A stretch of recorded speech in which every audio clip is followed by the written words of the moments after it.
The Kansas City Chiefs are hoping to get back to their Super Bowl winning ways in 2026, and with plenty of draft capital, they have a real chance to bolster their roster to compete for another title.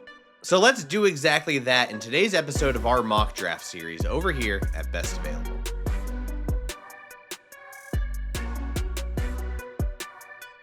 Thank you so much for watching today's episode. Make sure that you're subscribed on YouTube if you're not already, and follow us on socials at BestAvailableYT. If you want to find a way to support the channel, especially if you're a huge fan of the draft, consider becoming a member.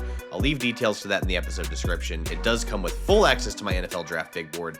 We're over 160 graded prospects right now, but you'll get live updates of all my notes, rankings, all of that you could ask for with the big board. With that being said, let's go ahead and dive into this mock because there's some very interesting options the Chiefs have in this mock draft. I actually think the first pick the Chiefs have is the hardest if this scenario unfolds, where both Carnell, Tate, and Mansour Delane are on the board. I have them ranked very close together, with Tate with a slight edge. But the way I'm considering this pick is considering these later picks, because frankly, I think this is a really, really deep cornerback class. And yes, it is a wide receiver class that's also deep. I just personally think that the top of the wide receiver class features a guy I think could be a first-team All-Pro in Carnell Tate. I really feel that way. I've watched a lot of receivers in my days, and when I watch Tate at 6'3", the way he moves, yes, his 40-yard dash wasn't that fast. I don't care. The way he moves as a route runner is so smooth and fluid, and he can dial up different speeds, but then he has that physicality at the catch point, and it's rare to find that blend of things in a 6'3" wide receiver. And yes, I really love Mansour Delane. I also think he'd be an awesome option. I don't think the Chiefs can go wrong here. But for my draft purposes, I'm going to take Tate over Delane and hope I can get a corner with my second first-round pick, because I think there's another really nice tier of corners. But I can't say enough good things about Tate. I really do think this is the kind of player, if he becomes the focal point of Kansas City's offense, especially with an aging Travis Kelce, all the questions around the other receivers with, off-the-field stuff with Rashid Rice, Xavier Worthy staying healthy. There's just so many questions in this receiver room.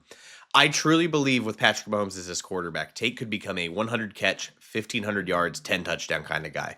Really feel that way as strongly and as convicted as I possibly could. I think Tate is a home run swing here, and we're going to take a corner as soon as we can with one of these future picks. Steve Spagnuolo loves his press man corners, and so with this second pick in the first round at 29 overall, I'm taking Colton Hood out of Tennessee, and I think Spagnuolo calms down after we don't get that corner with the first of these two first-round picks. On top of being this really tenacious press man corner, he's long, he's twitchy, he loves to help out and run support, and I just always appreciate a corner that's willing to get his nose dirty in the one half of the phase of the game, because run support does matter for corners on the outside, and Hood is going to give max effort, whether it's taking on a block from a receiver, lowering his pads and making a tackle. He's going to get his nose dirty there. So the combination of being able to, disrupt routes at the line of scrimmage, assist in run support, not only assist, but probably be an asset out on the perimeter. But then he's also super twitchy. So when he is playing off coverage, his ability to trigger downhill is very impressive. This is kind of a dream Spagnuolo corner after losing, a pair of starting corners in this system that really tends to flourish with these press man body types. Noel Williams, I'm still really curious to see how he develops, but I think getting a first round corner, with this pick, getting a guy like Colton Hood who really fits, I think schematically what Spagnuolo ideally would like to do with his corners. I just think this is a home run draft pick. With the 40th overall pick in the second round, I'm going to go with an edge.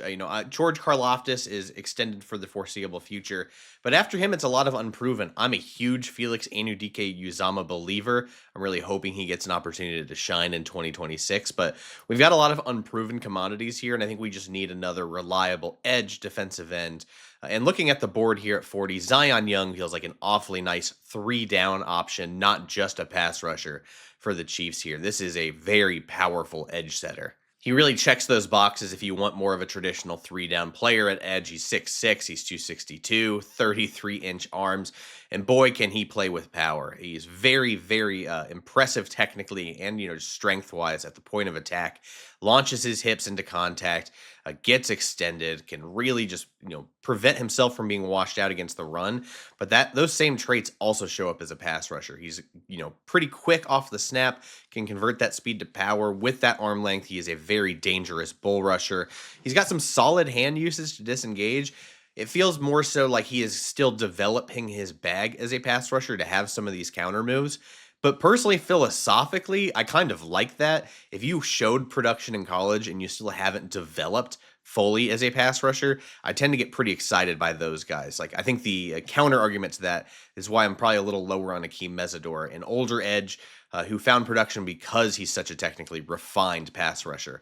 Worries me a little bit. I don't think Young's one of those guys. If there is something I'm worried about with Young, I think he tends to get a little hot-headed.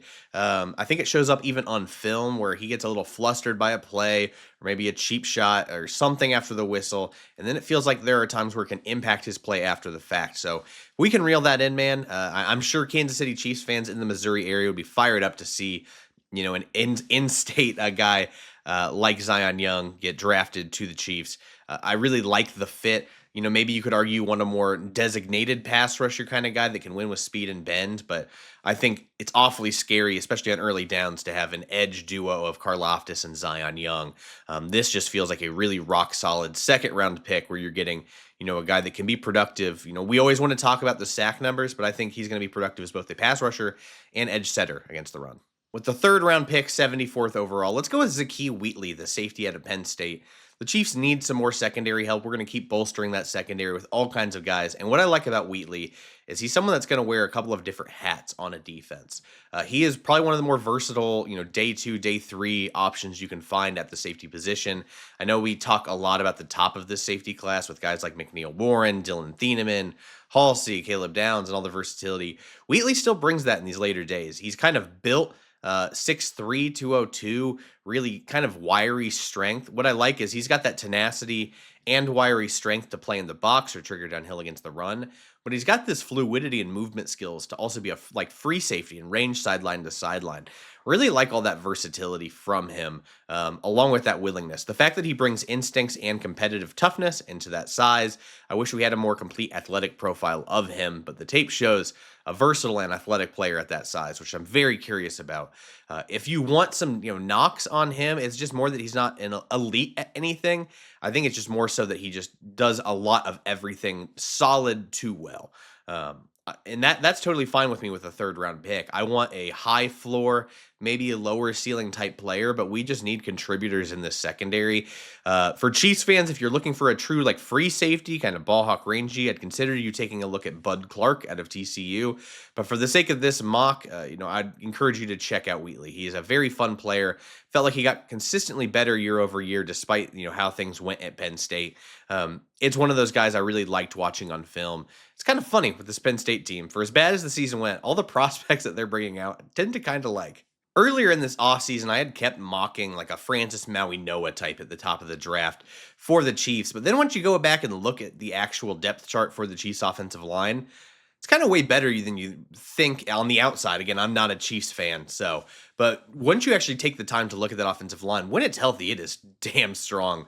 The only argument we can make is maybe at right tackle. And that's given just a lot of the frustrations with Jalen Moore out at right tackle. But I think at this point, maybe we can draft a project behind him. Maybe, he gets injured and we have to throw someone out there. I don't know if this is the safest pick to start, but I think the upside's tremendous. Let's go with Demetrius Crownover, the offensive tackle out of Texas A&M. And this is a really fascinating story for an offensive tackle. He's converted tight end back in 2022. He's played a lot of right tackle for the Aggies, and it's all traits for him that we're talking about. He's 6'7", 319 pounds, 35 and 3/8 inch arms. This is a toolsy, traitsy prospect if I've ever seen one. And then you turn on the tape, and it needs a lot of work. But I mean that in kind of a positive way. The flashes on his tape are incredible. You're like, that guy could be a franchise tackle. But it is chaos maxing as much as you could get it, because you'll see literally one rep, you're like, that's franchise left tackle. And then you'll see the next rep, he just falls over by a slight breeze. And there's so much that we need to work on, from footwork to hand placement, to pad level, to leg drive at the point of contact. And to be fair, some of these things do show up at times with him, and the play strength and size and athleticism are all going to make him hopefully one day a very competent offensive lineman. I just don't want him starting right away. And I think there's the right team could develop him. And the way I've seen the Chiefs develop offensive linemen, man, I'd bank on them as one of the few teams. If they want to take Crown over, let him sit for a year or two as we continue to write out this Jalen Moore experiment. Maybe he has to spot start here and there.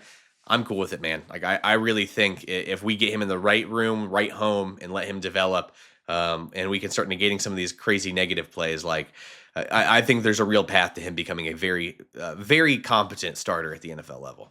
One of my goals in this mock draft was to get another tight end, just to kind of prep for the eventual Travis Kelce departure. But that doesn't mean that we necessarily need a true slot. That being said, as I'm looking through the mock, I'm trying to slow it down in these later rounds because we haven't found a tight end. A run started happening on the tight ends, so I was like, let's just get a trade up. Let's just take care of this.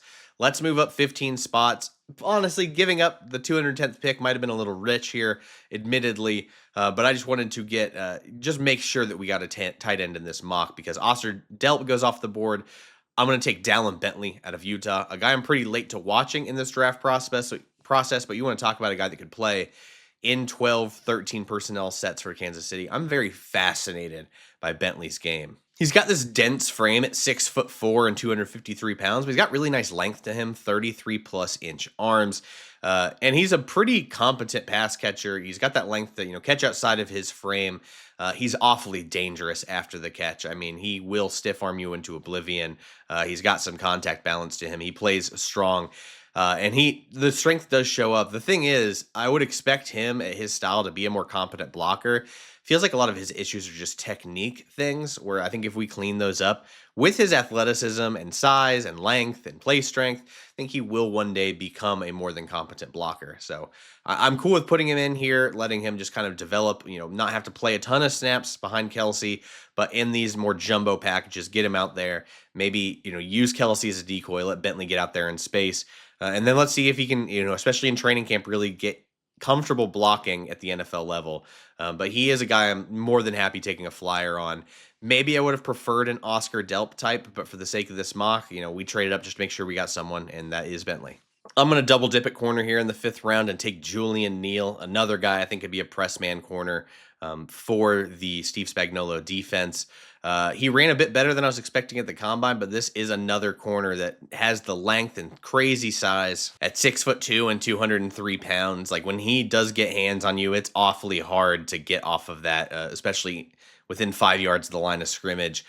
He's also going to really, use that length to be an effective tackler and get low and attack and run support. I really appreciate that toughness. Now, maybe he's a little tight to play man coverage. I think a quarter system might be better for him with his length and the way he moves. But that being said, man, I think we can get him comfortable in press. He has the length to recover. He's got some recovery speed. He's not, panicking when the ball's thrown his way deep. This is a guy, I think could be a nice developmental tool, big body. At the worst, as a, 5th round pick, he's probably just going to be a more than competent special teamer that we can put on the outside and let run while he continues to develop as a corner. But I think he has a chance to at least compete to get some playing time as a rookie. And finally, this is kind of a gadget player. I'm not sure what to do with him, but with the final pick, since we traded away our 6th, Harold Perkins out of LSU is a guy I'm quite fascinated by, honestly. Loved him as a freshman at LSU as more of a pure edge player, really small edge, but he was a blur out there. Tears his ACL, moves to off-ball linebacker. He still flashes at times for me. The athlete is still there. He had a really nice pro day, showed that he's fully healthy. It's more of just I don't know what to do with him. Do we want him as a pass rusher? He's probably too small to do it at the NFL level consistently. Maybe he can be a rotational sub-package linebacker as a smaller guy, move around there in coverage, show some blitzing opportunities. It just feels like he has to be more of a niche player at this point. I don't expect him to be a full-time starting linebacker, which is a real shame because I loved his tape as a true freshman at LSU.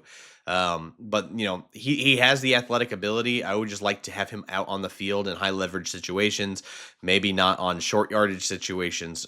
But let's just see what he can do. Maybe it's coverage, maybe it's a blitzer, maybe it's a little bit of a handful of different things. You can put him in the slot, put him off the edge. But having just a chess piece to throw around this defense that needs some, just kind of juice in the front 7, I think it's a worthwhile flyer. And that'll do it for our Chiefs mock draft today. Handful of names. Hope you enjoyed some of these, and hopefully you learned a bit about a couple other guys. I know not everyone knows about Demetrius Crownover, but it's been a really fun one to watch. So let me know in the comments what you think. Thank you so much for watching today's episode. I want to give a shout out to the Arrowhead Attic podcast for having me on last week to talk Chiefs draft, kind of the inspiration behind this video. So appreciate you guys. And again, if you've made it this far to the end of the episode, make sure you're subscribed. We'll be back later this week with draft talk. It is Edge week, so we are going to talk about 20-plus Edge prospects on Tuesday, so make sure you check that out, and then we'll have a couple of other video ideas throughout the week. Thank you so much for watching. Best available. We'll see you next time.